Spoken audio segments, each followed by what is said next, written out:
you don't have to know all the how and all the details. But if you don't know what you want, it's nearly impossible to take any actions to start to figure out like, what do I need to change? Who do I need to be? I mean, you can't even begin to do any of that stuff if you don't know what you want. And I honestly think, and I went through this, especially when my older kids were younger, I really wasn't asking myself that question. It was, what am I going to allow myself to do? What should I do? I would say that's the biggest change where most things changed in my life is instead of saying, what should I do? I said, what do I want to do? Welcome to Mommy's on a Call, your sacred space to laugh, learn, and feel like a real grown-up human for a hot minute. I'm Stephanie Uchima Carney, a mom of 3 under 6, serial entrepreneur, business strategist, and donut connoisseur, just trying to get through the day one cold cup of coffee at a time. I believe that with more intention, a positive mindset, and self-care, it is possible to thrive in motherhood, business, and life. My mission is to uncover the daily rituals, life lessons, real-life tactics, and favorite tools to inspire and empower you, mommy, to get the most out of life every single unpredictable day. So grab your headphones, tell your kids you're on the potty, and tune in weekly for some laughs, knowledge bombs, and plenty of real talk with real moms, and maybe a dad or two. Welcome to the Mommy Pod. Welcome back to Mommy's on a Call. Today I'm chatting with Julie Ciardi. Julie is a former Fortune 500 marketing VP turned multi-passionate entrepreneur. She's the host of the Ignite Your Side Hustle podcast, creator of Ignite University, and a mom of 3. So welcome to the show, Julie. I'm so excited to be here. Thank you for having me. I'm excited to have you because I do listen to your podcast. I feel like very meta right now, like listening to you on my podcast when I'm used to listening to you on your podcast. Yes, I have totally had that happen with me too. And it's like, it's so funny because you feel like that's why I love podcasts. They're so intimate. So I know. I feel like I know you voice, already. that's what it is. When you know someone's voice, I mean, you immediately feel connected to them. I love it. It's awesome. Yeah. Well, I want to start by asking, what is your biggest mom win of the week? Oh, that's a good one. So one thing that I am really working hard on, and when you have teenagers, because I have an almost 18-year-old and I have, he's going to be 16 in July. Then I have a little guy, he's 7. When you have teenagers, learning how to respond versus react is, it's like something I'm always working on. And my son was like super upset. He was upset with his sister and he gets in the car and slams the door and he's all angry. And I'm driving him to football practice. And again, I'm like, I'm just going to, allow the space. I said, are you okay, buddy? No, like didn't want to talk. You grunted, I think. Right. And I'm like, and in the past, I could definitely be someone that would be like, well, what's going on? Like, and like pushing and like almost getting upset with him because you're taking it out on me. But right. Nope. I let him do what he needed to do. And when I'm saying, have a great practice, bud, and I left. When I came back and got him, he hopped in the car and he just said, mommy, he's like 6'3" and he calls me mommy. He's like, mommy, I'm sorry. I took it out on you and was angry, like in the car, because it was really Caroline, whatever, his sister. And I was proud of myself more so than even him. I gave him the space required to come to that conclusion himself, to be with himself in what he was going through emotionally. And I think as moms, we have this tendency, like we expect certain behavior and we expect not certain behavior being okay. And, and so I was really proud of that moment because it allowed him, because if we had it out, that would have carried on. Right. He would have gone to football practice even more upset and all the things. So I was very proud. That was a win. I think that's also a good like modeling lesson too, because if you think about it, if we got in the car angry and someone else was like, well, what's wrong with you? Tell me. No, you have to tell me. You're like, go away. Like, I don't want to talk to you right now. Especially like if you've had a bad day, you're like, I just want my space. And I think that's great because he saw that you respected that. And so then they're able to open up. But having little kids, someone once told me it doesn't get easier. It gets harder because you deal with emotions. Little kids are hard because they need you, but they need you for something else. But when they get to be teenagers, it's a lot. And It's so massively different. And I wish I could say that's not true, but it's 1,000% true. And they require you in a way. We talk about like entrepreneurship, creating personal growth. I think having teenagers like literally requires personal growth for yourself because of how to like, I mean, these were your little babies that needed you and were like, my daughter was like on my leg until she was like 11, like wouldn't go anywhere, like at a party or whatever. And now I'm lucky if I get to spend a little time with her because she's a social, almost 18-year-old butterfly. is she So going off to college she's too? going off to college. And that was a whole crazy process in and of itself. And it really does. It requires the personal growth, which is why I wish more people had exposure to personal growth. I wish you didn't have to be going into business, or an entrepreneurship or network marketing or something to get exposure to personal growth and development. Because I think that as a mom, it should be a requirement that we have like access to things to help us in personal growth and development, because that's been a huge one for me is with teenagers. I think also, I mean, I've noticed that too, just by going through it, just my parenting has shifted my mindset because I think like your mindset is one of those muscles that you need to train. And I never thought about that. Literally, I started on my like personal growth, whatever journey only a few years ago, about like 4 years ago. And I realized that muscle, now that it's gotten stronger, I'm able to adapt better to learning different things about parenting or shifting the way I react. So the whole thing, when you said like I was quiet, I totally resonate. Whereas before I would have been like, I need to fix this. Like, no, you're my child. Like, it's my responsibility. I need to meddle. I need to fix it. And so Yes. that's such a good reminder in terms of, I was going to say, having, teenagers and this like shift and stuff. What do you think has made the biggest impact for you besides personal growth, like getting through this? What are some of the tools that you've kind of fallen back to raise teenagers? I love that you said the mindset and the muscle and all of that. I mean, it's really, I can honestly tell you, I don't know how I'd be right now as a mom to two teenagers if I haven't done what I've done. So for example, I got certified as a life coach. That opened my eyes to how I was like mothering, So whether you're growing a business or you're growing humans, like how your mindset and how you are interacting with them. And when you start to realize that you have the ability to manage your own thoughts, you have your ability to manage your own emotions and mindset and overall attitude with how you handle your kids. Because all I heard over and over again growing up, even from my mom, was like, oh my gosh, the teenage years. Oh my gosh, the teenage years. And it's like a mirror in front of the face. And it was all this negativity that like I would hear from other moms. And I'm like, I always question things. I'm like, does it have to be like that? Like, I don't get it. And honestly, I think that I really appreciate them for who they are, and they're wildly different people.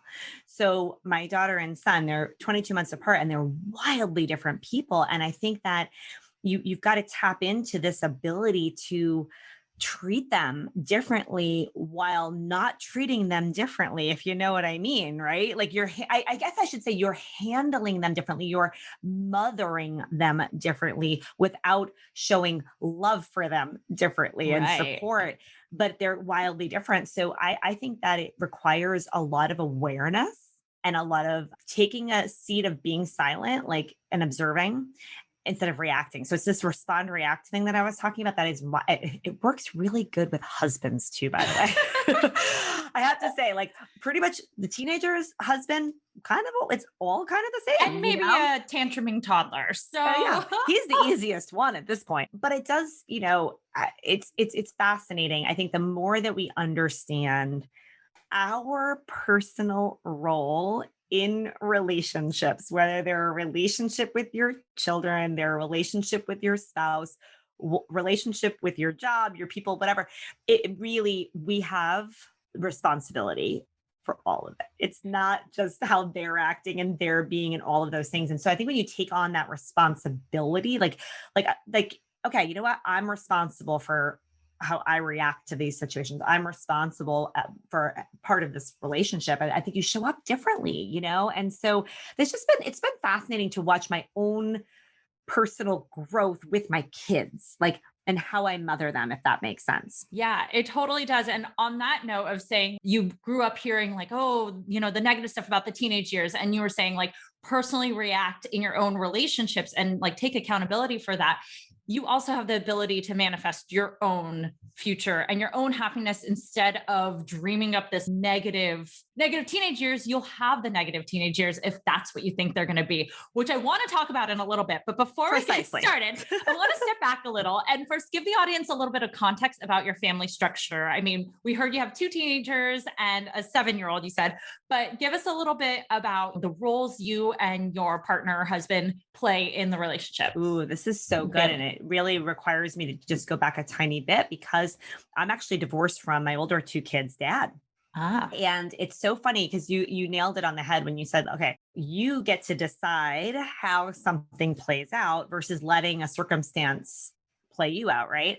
And I have to say, when I was getting divorced, the older 2 were 4 and 2 years old. They were very young. And I said to their dad, and it's so funny, like he and I are talking a little later today. He was actually joking. He's like, do I need to like schedule time with your assistant? And like, do I need to pay for your time? Cause like, it was so funny. Cause it was just like, we were back to back to back. And he's talking to him later today about my daughter's graduation party. So she's turning 18. She was 4 when we got divorced. We have texted probably every single day for all those years. We talk and communicate every single day. so you have a good like co-parent situation. But we made that happen. It was designed and by choice. And trust me, tons of opportunities where it could have gone south. Okay. This is all part, it goes back to you create, right? What you want. You do not let the thing create a version of you don't want to be, right? So for me, I said, look, just because this isn't working out, like we're going to be parents to these kids forever. So like the death do you part still sticks when it comes to being parents. Like that never goes away. We will be grandparents together. We will be at weddings, grandparents, all the things. And I can remember saying to him, look, I want us to be, I want us to be the best co-parents there could possibly be. Right. And we did that. We really stuck to that as a core. And so our family dynamic is very interesting because my now husband, he came on the scene when the kids were 6 and 4, or about 6 and 4. So a couple years later. And I told him right out of the gate, I'm like, just so you know, Jack and Caroline's dad and I literally talk every day. And if you like, you're just going to have to be okay with that because this is so important for us, And I also told him straight up, you're either in or you're out. So you're either going to be like the most amazing stepfather in the world, but you can't be a spectator. So there's no spectators here. Like you're either in or you're out. And that has been a process, over all these years. So I share that because we have the power, especially as women, to bring everyone along with you on a vision. Right. So I brought along my kid's dad on a vision of the future. I'm like, I want to be grandparents with you and be in the same room and have there be no problems because our kids don't deserve that. Right. Or, I telling my now husband, like, look, their dad's going to be here and it's all going to be good. He loves them. It's all good, but it didn't happen. I would start to hear people say things. Oh, you're so lucky. You're so lucky. I'm like, luck. This was so intentional. There's no luck here. It's called persistence on a vision. Right? That's what this has been about. And so also getting them, I would say, bought in on the vision too, yes. Because you can't just force a vision on someone, but getting them on board and then keeping that communication. That's it. Because I would paint the vision of, can you imagine being at Caroline's wedding and there's tension and these 2 can't sit here and this person can't sit here and that's what I would do. I would say, do you want that? Or do you want us to get through this so that we're all there together and it's not forced and all the things? So you're absolutely right. You've got to keep that vision, cast the vision, right? It's so key. And so you don't have to let circumstances dictate anything. And I'll Jack and Caroline, they will say things like, man, we are like the best divorced family there ever was. I'm like, well, yeah, again, we worked on this, right? And I'm not undermining the fact that there are really rough situations out there, and I know there is, but we always have choice on how we handle things. It's just that's the one thing we do have control over, no matter what the situation is. So I'm divorced and remarried. And then my husband of 10 years and I have a little guy who is 7. And it's fascinating. When I was the primary breadwinner. I was vice president of marketing at a really big company with a really big job. And my husband, God bless him, was a police officer. He was a detective. And they don't have the ability to make the kind of money that I was making. And so, for me, we've always kind of had this, he helps out with so much and whatever. But I've come to terms with the fact that, and it's kind of funny, I'm sure some of your moms will appreciate this, kind of getting okay with the fact that I'm gonna be the tone setter. Like I used to get annoyed about that. Like, why does that have to be me? Like that sets the tone of everything. But it's the truth. Like mom's mood's bad, like everything's bad. Mom's mood's great, everyone else is better. And you're like, huh. And I almost would resent it because I'm like, why can't I be in the bad mood and everyone else pick me up? Doesn't usually happen that way, right? So I kind of assumed that role that, like, I'm going to be the tone setter and the mood setter, the tone setter in the family, and I'm going to own that. I'm going to be okay with that. That's that's and also awesome. I was going to say the breadwinner. And did your husband take a step back, or did he continue being a police officer? So he had to take a few, so what he had to do, it was also kind of like this little bit of like a friction point. He couldn't progress on to the next role in his, like he wanted to become sergeant and then maybe lieutenant and all of these things. And you had to go on midnights first to be a sergeant. And I was traveling. I was in a global company, traveling all over the place, traveling around the world. Like there would be no one to watch the kids in the middle of the night if I was traveling. And so he had to say no. And that was rough because that's like, you get tapped to be a sergeant, lieutenant, whatever, like to have to say no to that was really unfortunate. I think it also helped him though, when I came to him with so I want to leave this corporate job and it's going to mean we're going to have to take a step back temporarily to go forward. Are you okay with that? Again, casting the vision, I'm like, but you could then become a sergeant or a lieutenant. And like, you could kind of put your foot down on the gas of your thing, So it's exactly what we did. I left that corporate job. It was probably, it was the biggest How old was your decision. kid at the time? Your youngest? Yeah. So it all started, I had him at 39, just turning 40. And I want to say around 41, he was young. He was probably a year old, where I was like, okay, I got to go. Like, I can't do this anymore. Now, there was a couple of years from that point of side hustling it and figuring it out and what was I going to do and all of the things. But the decision was made in my mind anyway. This was happening. You planted right? the seed. Did it have anything to do with also having your third child, having a baby? Like, did you want to leave because you just weren't passionate anymore about it? Or No, did it I have always to do with wanted to kid? go. Okay. I always wanted to go. I felt a nudge always to do something different. I always wanted to do my own thing. I didn't know exactly what that was going to be. But I remember Caroline's turning 18. I remember being pregnant with her, sitting on the couch, and I was on the phone because 18 years ago, there wasn't like Google or, any of this online stuff. So 18 years ago, I was like literally on the phone with the head of franchising at this beautiful like flower shop chain. I went into the store in Boston. I'm like, oh, I would love to have my own place like this. And I was always thinking stuff like that, like constantly. So what was I doing? I was like on the phone with the VP of franchising going, so what is it going to take? How does this look? All of the things. Now, mind you, I was still married to my older kid's dad.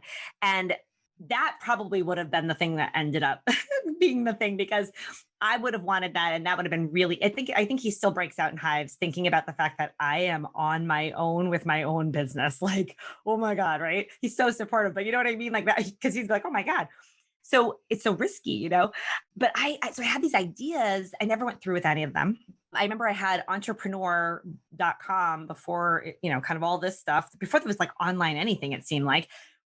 They shipped me like a 4-inch, 5-inch binder of materials to learn how to become like an entrepreneur. Like so this was always here, right? There was no online courses. There were no podcasts, any of those things.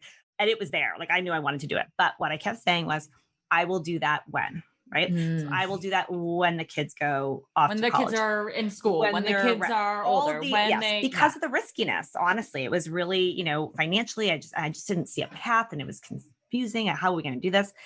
So I just kept putting it off. And it's so funny, universe, God, whatever, everyone believes, those nudges, they're there for a reason. And so I kept saying, I'll wait. And then after 18 years of being in this company, pretty much working from home if I wasn't traveling. I was living the laptop life back in 2002. Like they literally had a remote strategy back then. And after about 16 years with the company, they decided to bring everyone back into an office, eliminate remote capability. And it would have required me to travel 2 hours one way, 2 hours back every day, 5 days a week. And I was like, Oof. not happening. No. So my little guy was about a year old around that time. And I was like, okay, I got the sign.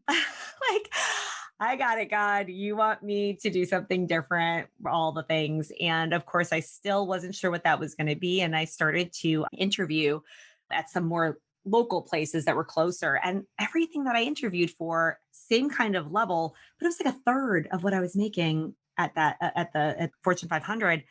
And I turned to my husband and I said, look, now is the time then. I would rather take a massive pay cut and build my own thing than take a massive pay cut and go do what I'm doing at the same time. That makes zero sense. Right. So it was really, that was the catalyst, if you will. And I am so thankful for whoever in that company made that decision, because I have never been happier.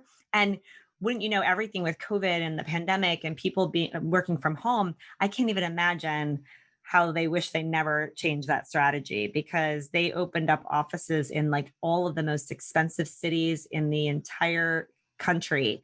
And now Poof, it's everyone's at gone. home and Yeah. everyone's home, right? Those leases, I can't even imagine. So it was so what was supposed to happen to get me to push me out the door and to start my own business. So I wanted to talk about a couple things on that note, which is one, you said you didn't leave immediately. So you made that decision. When they said you have to work from home, was that after you had already started thinking about what your next thing is? Or did you then wait a little bit? Because I know there's a lot of moms out there who unfortunately might have lost their jobs last year, Oh, or yeah. might have decided whoa, I do not want to go back in the office. I realize this is not my thing. I want to take whatever passion or side hustle to the next level. So how did that transition go for you? Oh, it's such a journey. Right. And I think that the key is that just don't stop asking yourself questions, because I didn't know. I really didn't know. I would brainstorm on it. I would write it down. I'd be like, okay. So the nice thing is they gave us this window of time before everyone had to 100% make the decision that they were going to be in an office, because some people had to literally move to be able to get closer to an office and all of the things. So it was a big ordeal. And I was a vice president at the time. So I was dealing with a lot of helping people make this decision and then moving and all this. It was really kind of insane. And I decided I was definitely leaving, but I had this window of time before I really had to start traveling into the office. So I used that time to start brainstorming. And then when I tell you, it's none of this is overnight for the most part. Maybe you get the rare unicorn where it happens overnight, but it really usually doesn't. It is a process, and it's one that you need to just be persistent on. So I didn't know what it was. I wasn't sure, but I kept asking myself, well, what could I do? What would I like to do? And I would write. I mean, I would write down all the things I'm really good at. I would write down all the things I enjoyed about the corporate job. I would do all of these different things. And here's the funny thing. My entrepreneurial journey is like a set of zigzags all over the place, because I still didn't believe in this whole online space necessarily. I was like, really? I don't know. And I don't want to do marketing. That's my thing. But I don't really want to do marketing for other businesses. That's not what I want to do. I've already been there, done that.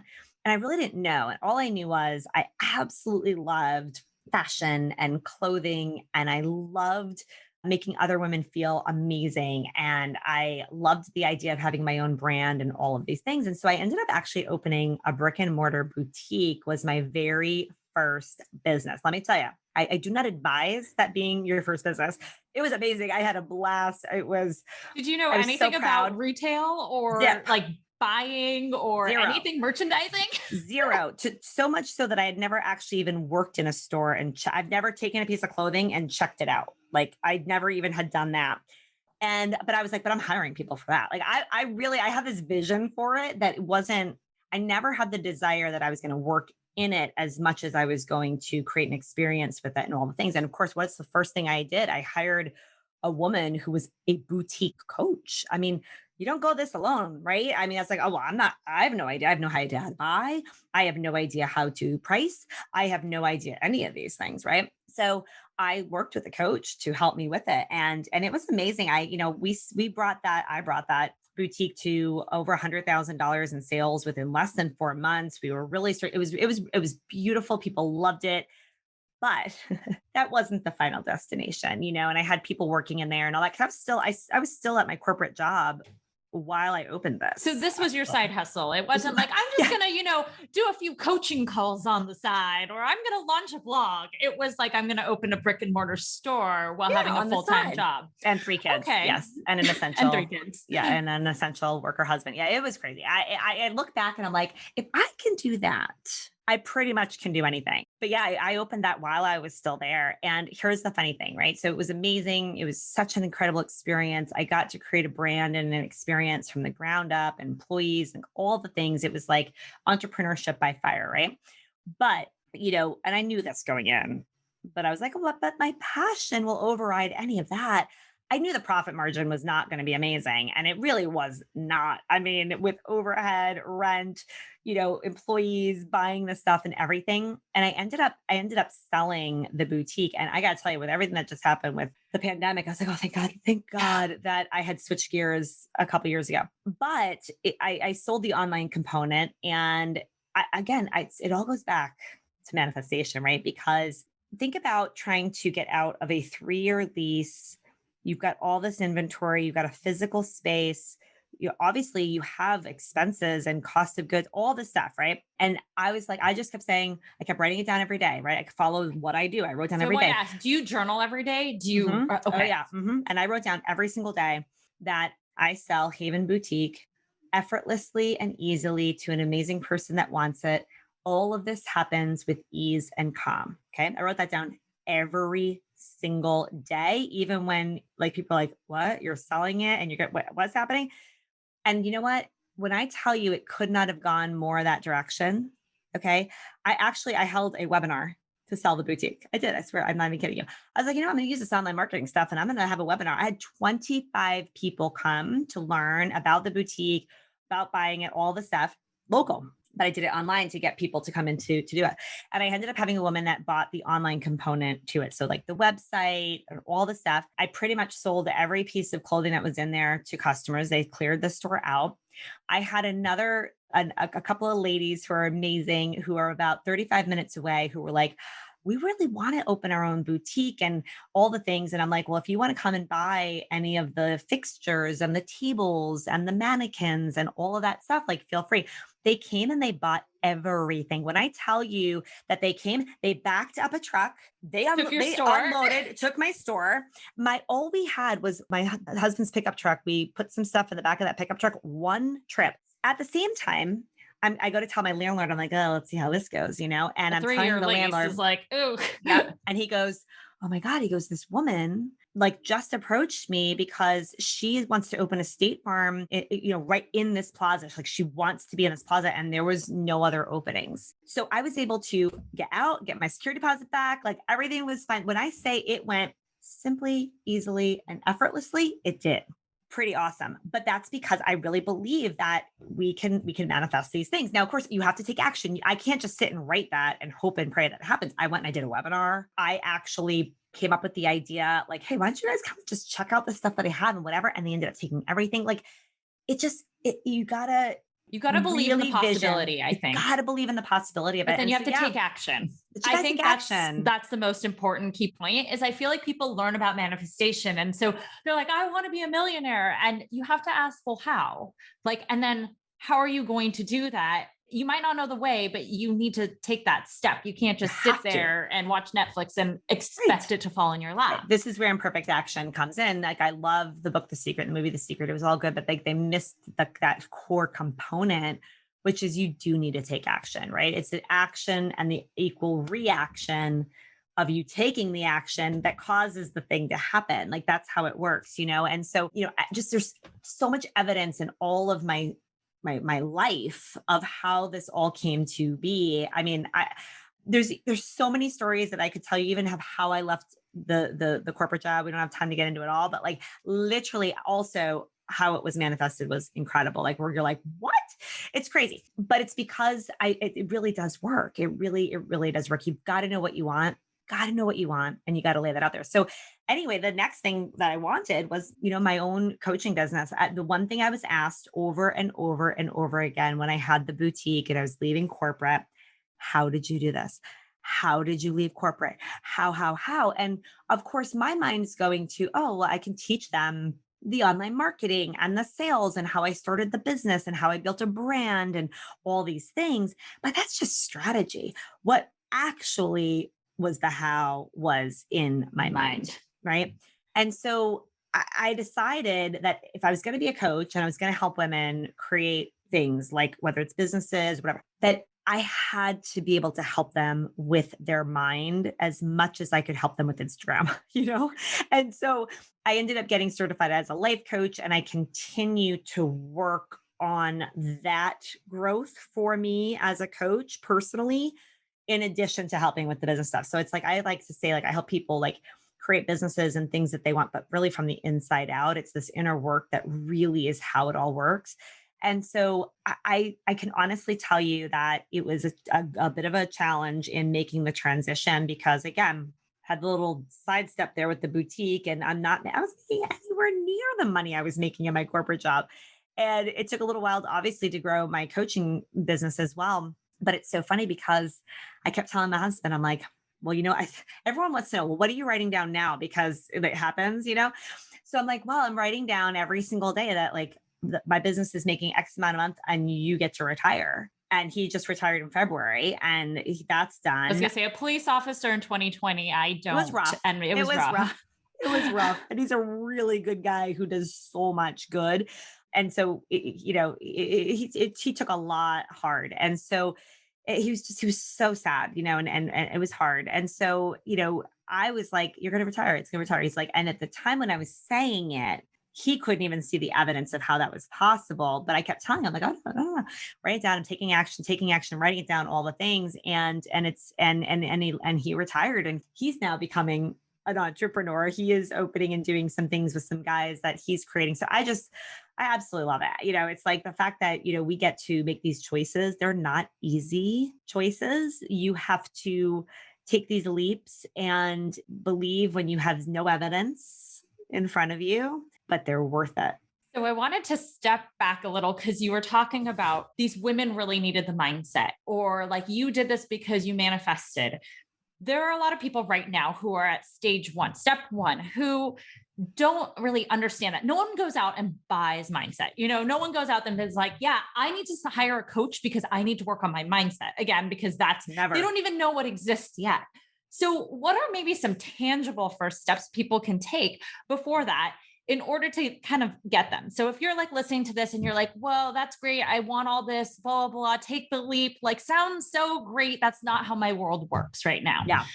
What do you suggest to them? There's the biggest one. I mean, this is where it all starts, because you can't begin to take action. You can't begin to go through the personal growth journey that's required, even know that you need mindset work. You don't even know it. So, like you said, you have to know what you want. It all starts there. And I don't mean that you have to know what you want so that you know that every detail. Like when I knew that I wanted to leave corporate and do my own thing, I did not know the answers. I didn't even know what it was going to look like yet. Okay. But I knew what I wanted. And what I wanted was freedom. I wanted to leverage my creativity. I knew that I wanted to have something that was mine, that I created, right? So I was writing these things down, like, this is what I want. I know what I want. You don't have to know all the how and all the details, but if you don't know what you want, it's nearly impossible to take any actions to start to figure out like, what do I need to change? Who do I need to be? I mean, you can't even begin to do any of that stuff if you don't know what you want. And I honestly think, and I went through this, especially when my older kids were younger, I really wasn't asking myself that question. It was, what am I going to allow myself to do? What should I do? I would say that's the biggest change where most things changed in my life is instead of saying, what should I do? I said, what do I want to do? I What love that should I because I have? What do hate I the want? word should. That Oh, was the first thing, my very, very first coach I had. I didn't even know I was signing up for a coach. I kind of was just like, oh, I like talking to you. She wrote down the word should and she's like, okay, this is a word you're not allowed to use anymore. I was like, excuse me, what?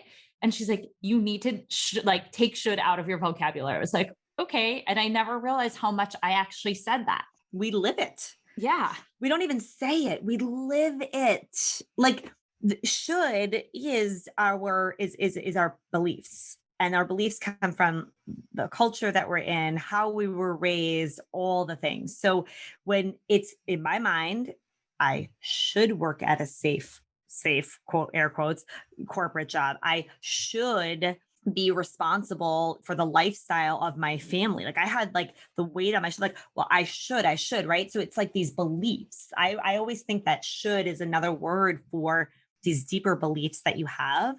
So when you find yourself like thinking that, like, well, no, but that's just what I should do. That's a belief you got to knock down. You got to take it down because it's actually revealing, and our life, our results are the exact reflection of what it is that we're thinking and believing. Right. So for 18 years, I stayed in a job that I thought I should stay in for all the other reasons. Right. So when you start asking yourself the question, like, as I would hear like limiting beliefs, and you got to uncover your limiting beliefs, Yeah. and you And do the imposter work, syndrome and all of the imposter syndrome, terminology, do the all of the, work, do the yes. work. And I'm like, What does that what mean? is that? Like, what are you talking about? Right. Those things never come up when you're living should. Why would they? The second you start asking yourself, what do I want? What do I want? What usually happens is that what you really want, there's a gap between what you really want and what you think you should be doing or should have or should. That's the gap.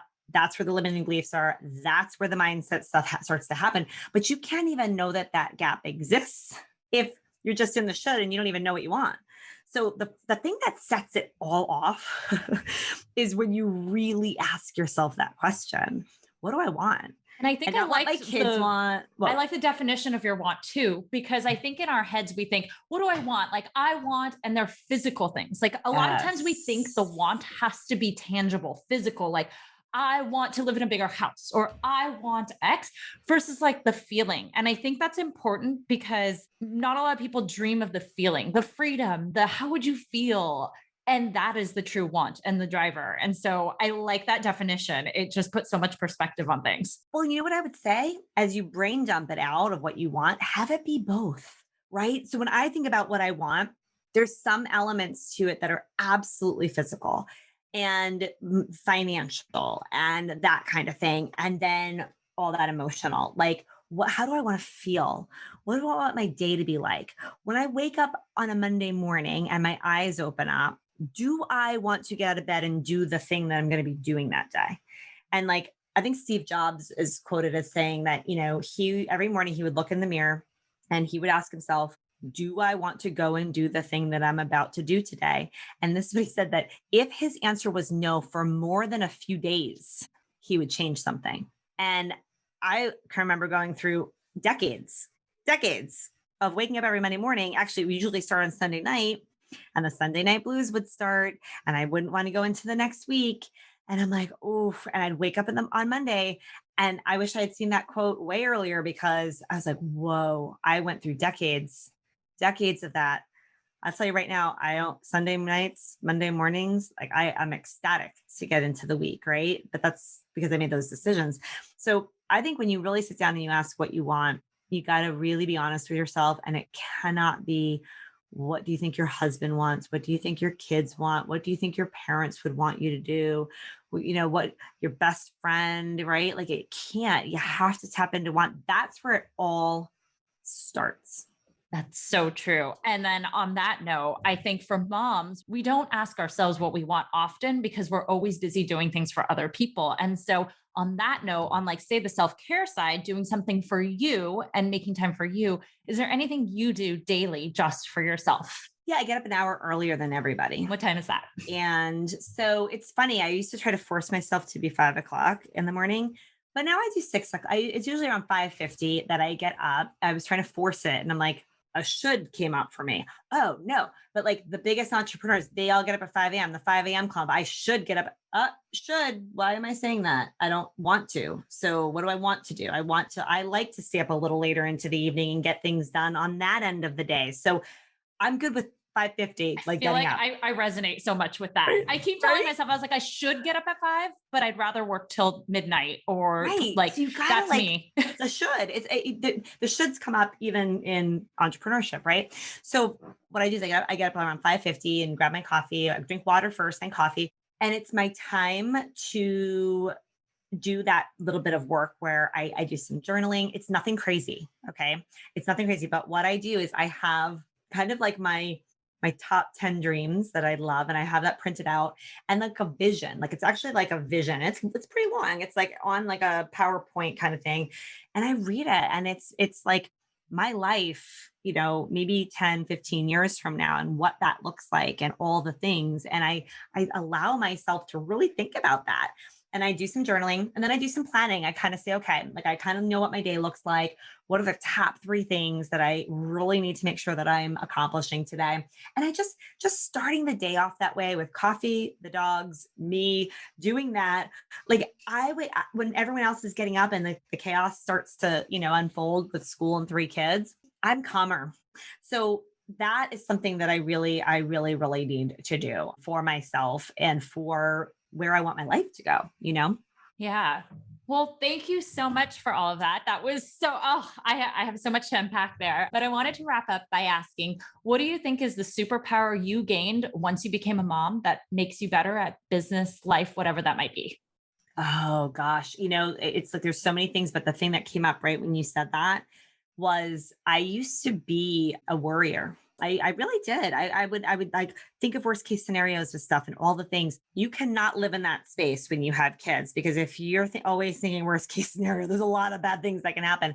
And I think that it really helped me to change that behavior in me and it's helped me become actually more of a risk taker now, believe it or not, because of that, right? I'm not worried about the worst case scenario. I want to live, and I want to be that example for them that it's okay to take chances and to take risks and not to be so like trying to hold them so tight, back. And so that was a big change for me, like who I was before I was a mom to then becoming a mom.